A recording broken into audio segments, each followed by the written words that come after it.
Muchas gracias. Efectivamente, como lo dijo don Juan Luis, estamos preparados para votar hoy mismo. Vamos a hacer uso de la palabra porque es importante que varios compañeros demos nuestros criterios y puntos de vista, pero sin lugar a dudas podremos votar minutos antes de las 6 de la tarde.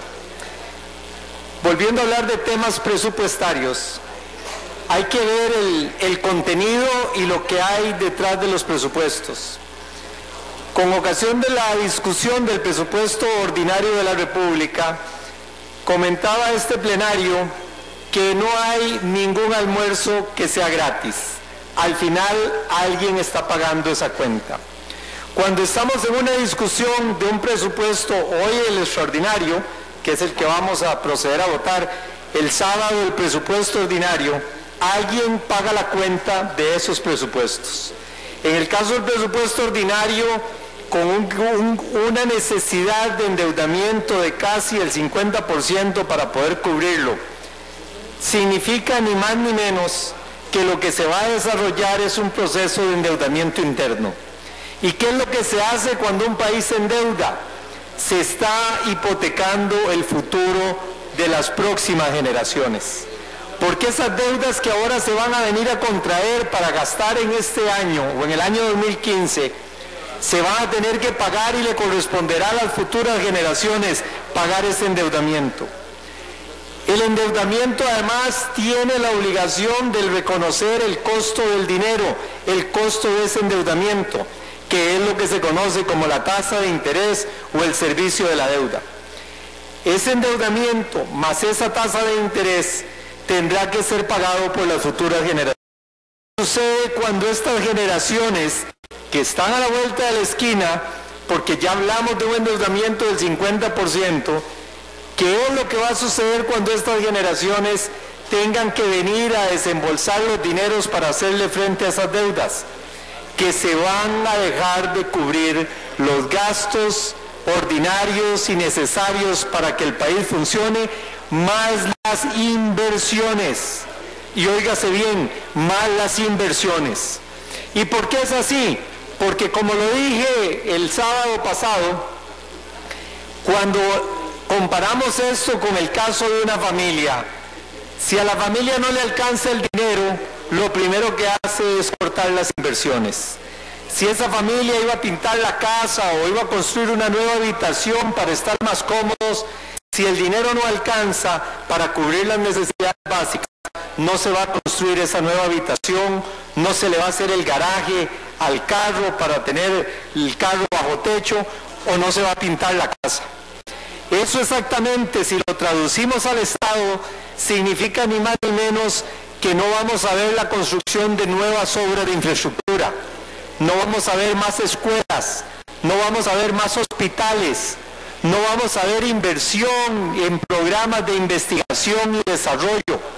Y el país que no investiga y no busca la investigación y el desarrollo es un país que no progresa, porque es un país que va hacia atrás y no hacia adelante.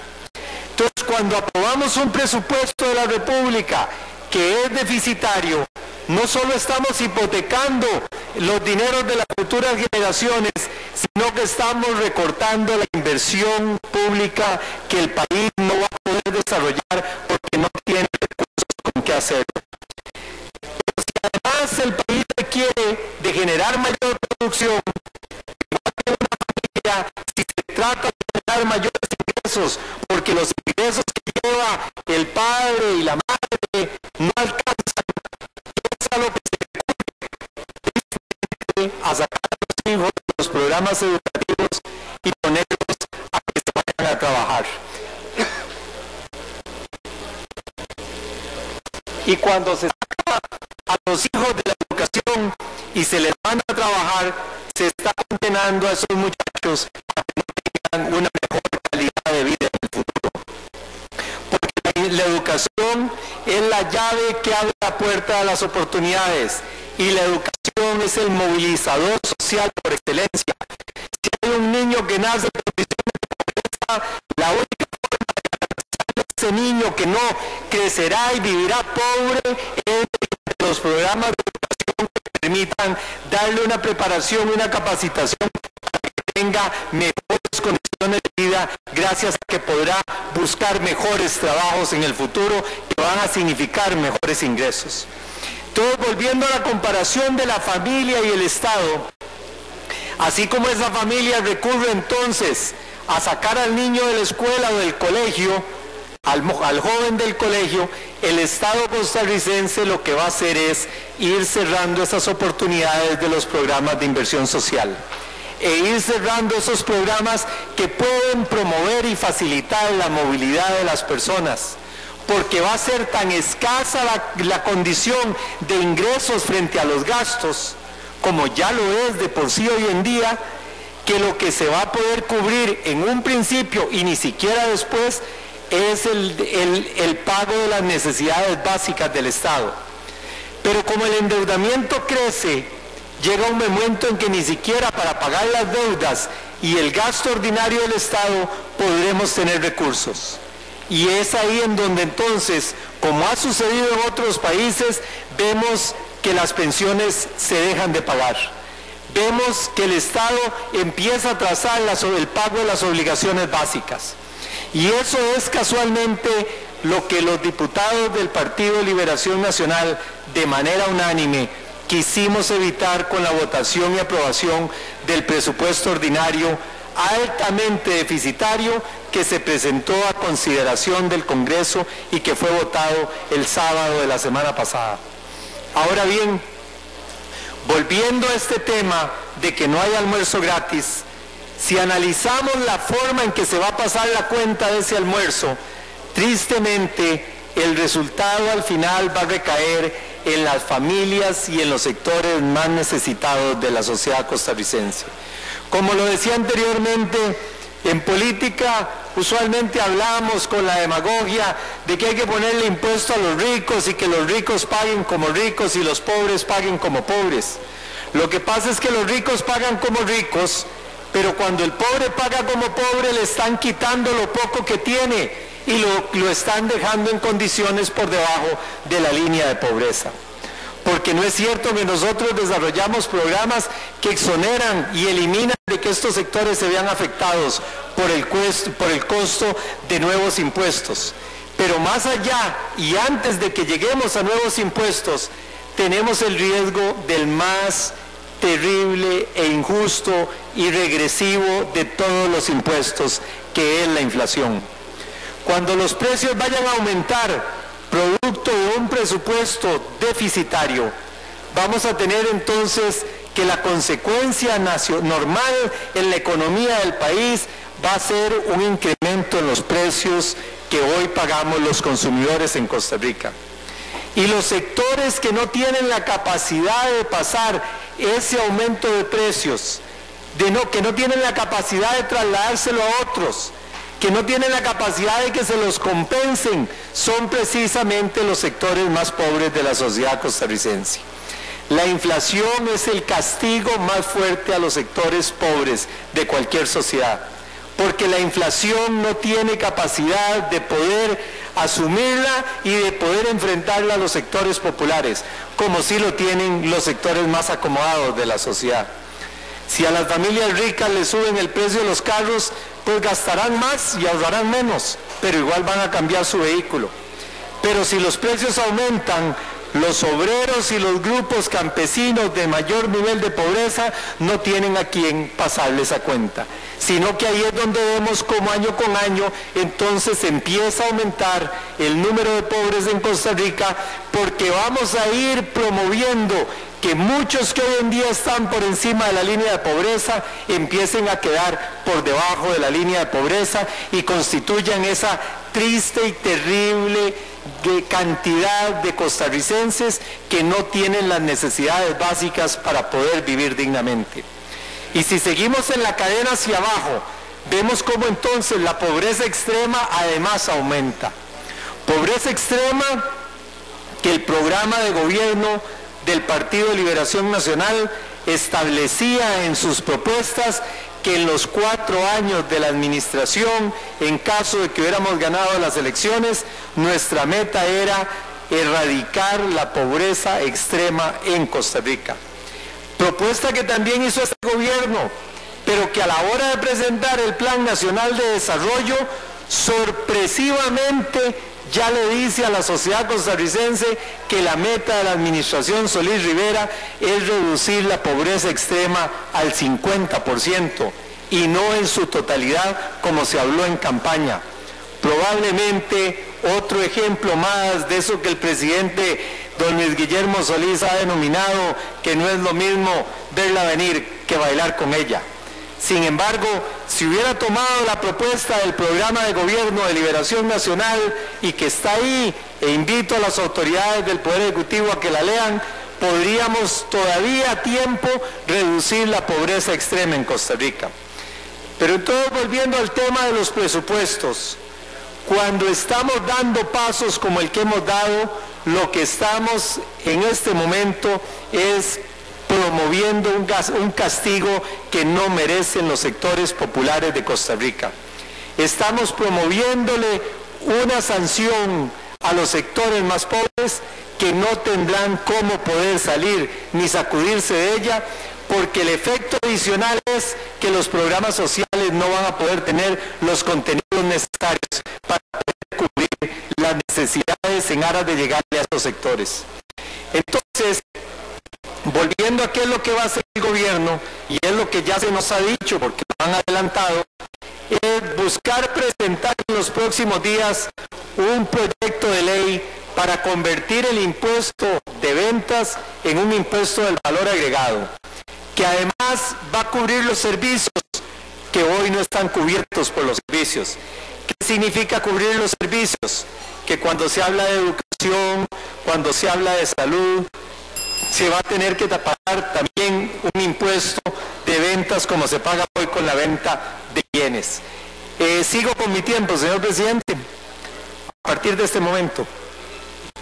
Les decía entonces que como el gobierno va a necesitar recursos para poder obviar esos gastos que fueron aprobados, lo que el gobierno está diciendo que va a hacer, y es lo que hoy ha reiterado el ministro de Hacienda, don Evo Fallas, es mandar un proyecto de aumento del impuesto de ventas, de convertir el impuesto de ventas en un impuesto al valor agregado.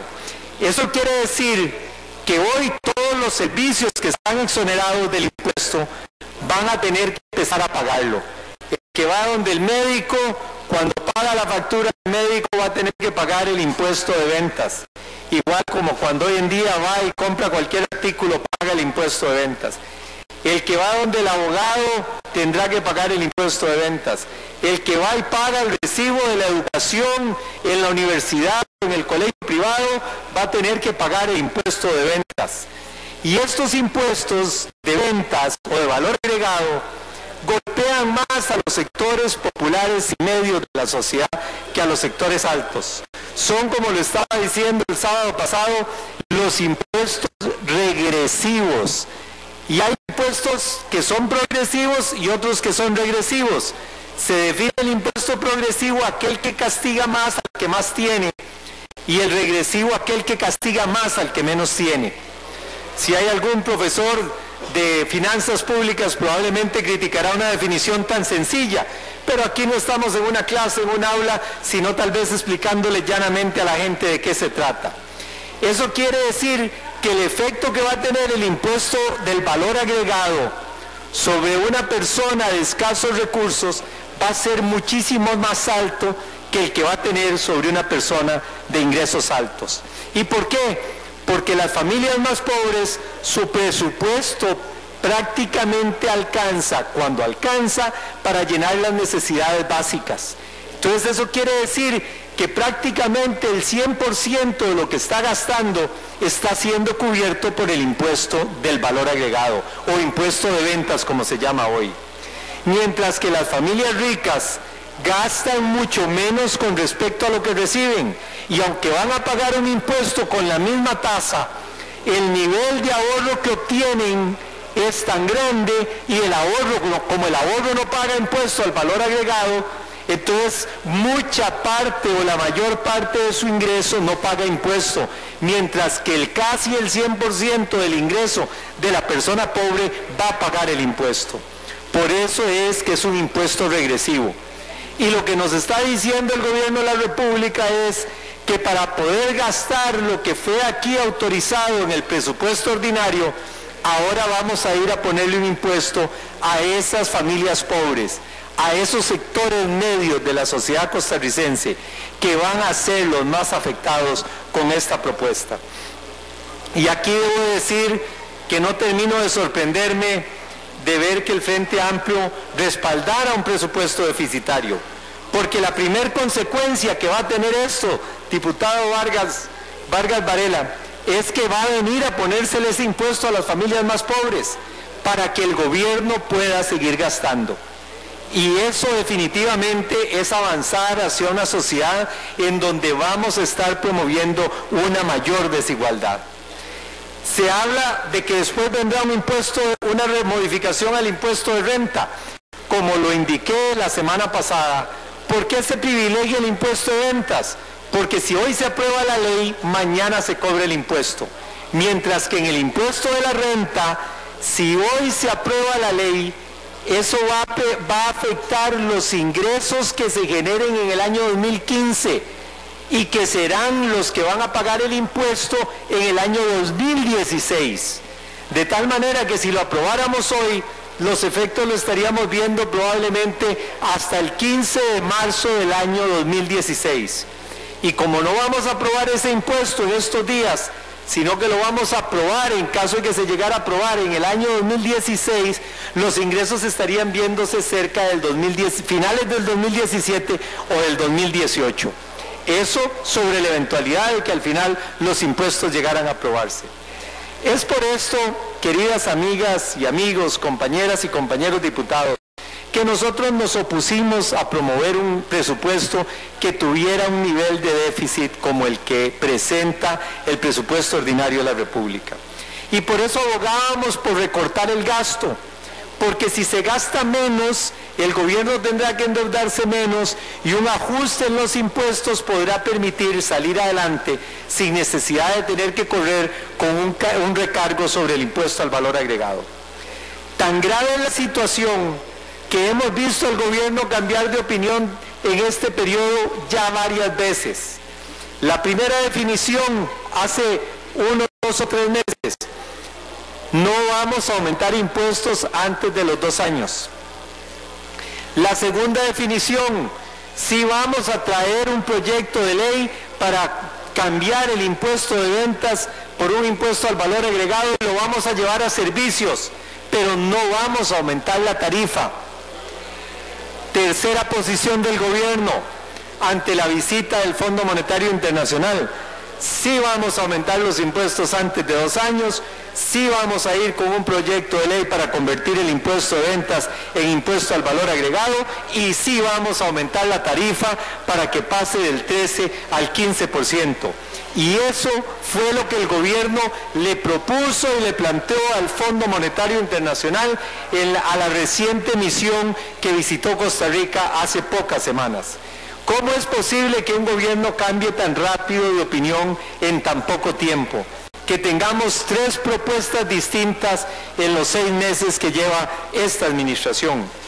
Pero lo más grave de todo es que no solo ha cambiado de opinión con respecto a la parte de los ingresos, sino también con respecto a la parte del gasto. Al Fondo Monetario Internacional se le dijo que se iba a reducir el gasto público para hacer un ajuste vía ingresos, impuestos, y otro ajuste vía gastos, reduciendo el presupuesto de la República. Y que se buscaría un ajuste para que entre ambos llegaran a 4 puntos del Producto Interno Bruto, en donde 2.50, 2.75 fuera vía ingreso y 1.25, 1.50 fuera vía ajuste del gasto público. Eso se le dijo al Fondo Monetario Internacional hace pocas semanas. Y yo los invito a que revisen los periódicos. En la conferencia me preguntan que si hay quórum. Me dice el presidente que si hay quórum. Sí, señor diputado, tenemos quórum. Sí, diputado Vargas Varela, tenemos quórum. Le agradezco su preocupación porque el mayor número me escuche. Muchas gracias.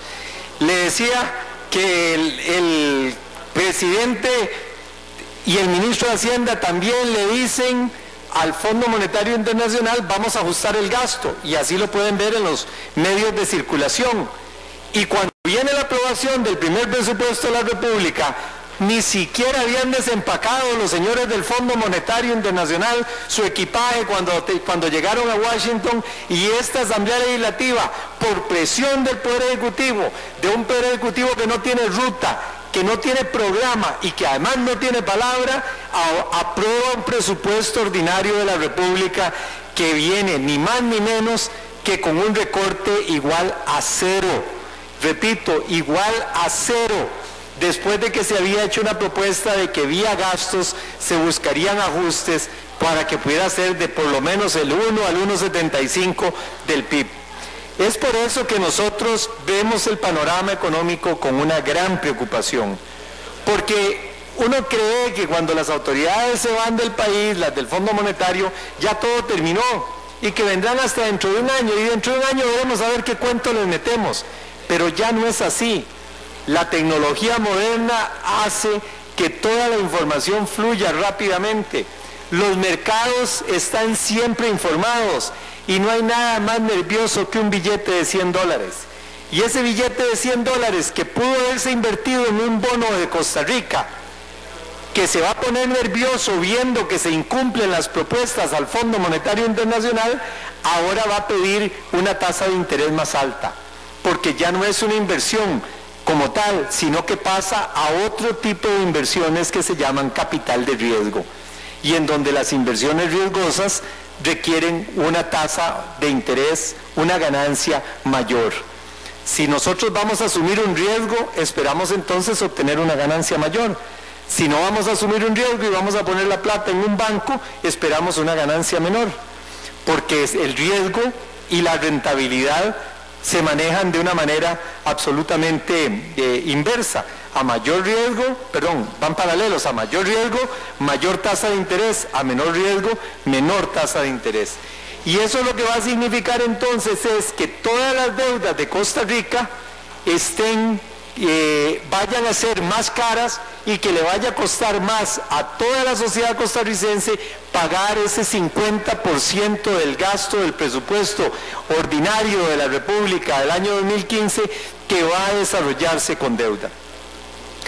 Queridas amigas y amigos, compañeras y compañeros diputados, y con esto voy terminando, en esto de aprobar presupuestos, en esto de materia de gasto público, uno puede hacer trampa, uno puede hacer discursos, uno puede buscar justificaciones, pero cuando hablamos de matemática, al final la jarana sale a la cara, porque al final, cuando se suman los ingresos, se suman los egresos, se hace la resta, el faltante es un faltante real que no acepta ningún tipo de cosmética política o de discurso demagógico.